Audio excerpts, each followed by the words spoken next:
everyone, this is Dr. Live with New Insight, and thank you for joining me in another video. The title of today's video is The Truth About Ignoring Red Flags. In this video, I will discuss 10 common reasons why you didn't see or why you ignored the red flags, and provide insight that's necessary for your healing and forward movement. Understand that if you didn't see the red flags or you ignored them, it is not because you're naive or weak.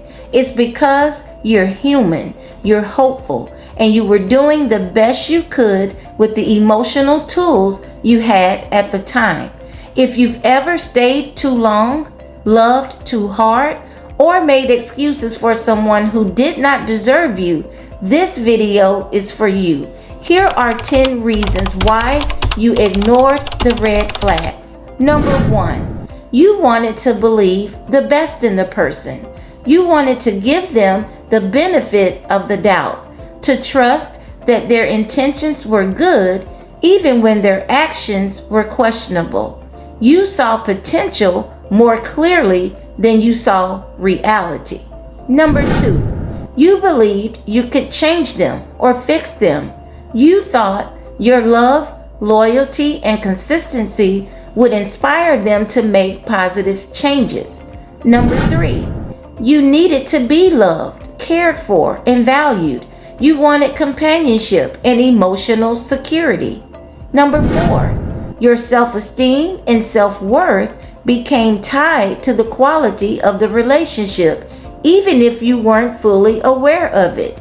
You felt more valuable when someone loved you, needed you, or chose you. Number 5, you love being a giver and a nurturer. It's genuine, it's natural, and it is not an act. And even when others don't return that kindness, you still find peace in knowing you showed them compassion, patience, grace, and love. It's who you are, but not everyone understands or deserves this type of heart. Number 6, there were also external pressures from family, friends, peers, and society. You compared yourself, your relationship, and your life to others. You felt the pressure of timelines, standards, and milestones.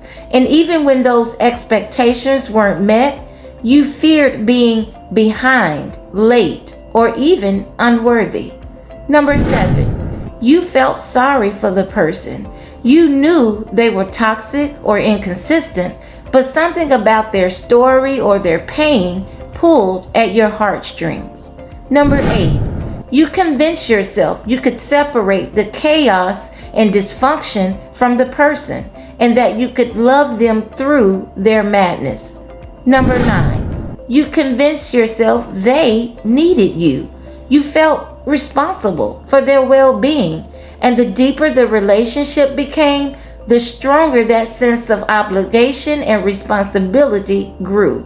And number 10, sometimes the reason goes deeper. It's psychological abuse, unhealed trauma, personal wounds, and faulty beliefs that distort what you accept and what you tolerate. These internal struggles don't just cause us to ignore red flags, they reinforce the cycle and make it harder to break free. But here's the truth. Real healing begins when you stop blaming yourself and start understanding yourself. When you recognize these patterns with compassion and not shame or self-condemnation, because awareness is the first step, and accountability is the bridge that leads you back to yourself. You didn't ignore the red flags because you were weak. You ignored them because you were trying to love, trying to hope, trying to heal, and trying to belong. And now you get to do something different. Now you get to choose you. This is why self-awareness and healing are so important. Without it, you remain lost in the dark, without knowledge and insight to advocate for yourself, to discern what's good for you and what isn't, and to make sound decisions that protect your peace of mind. Thanks for watching, and I'll see you in another video.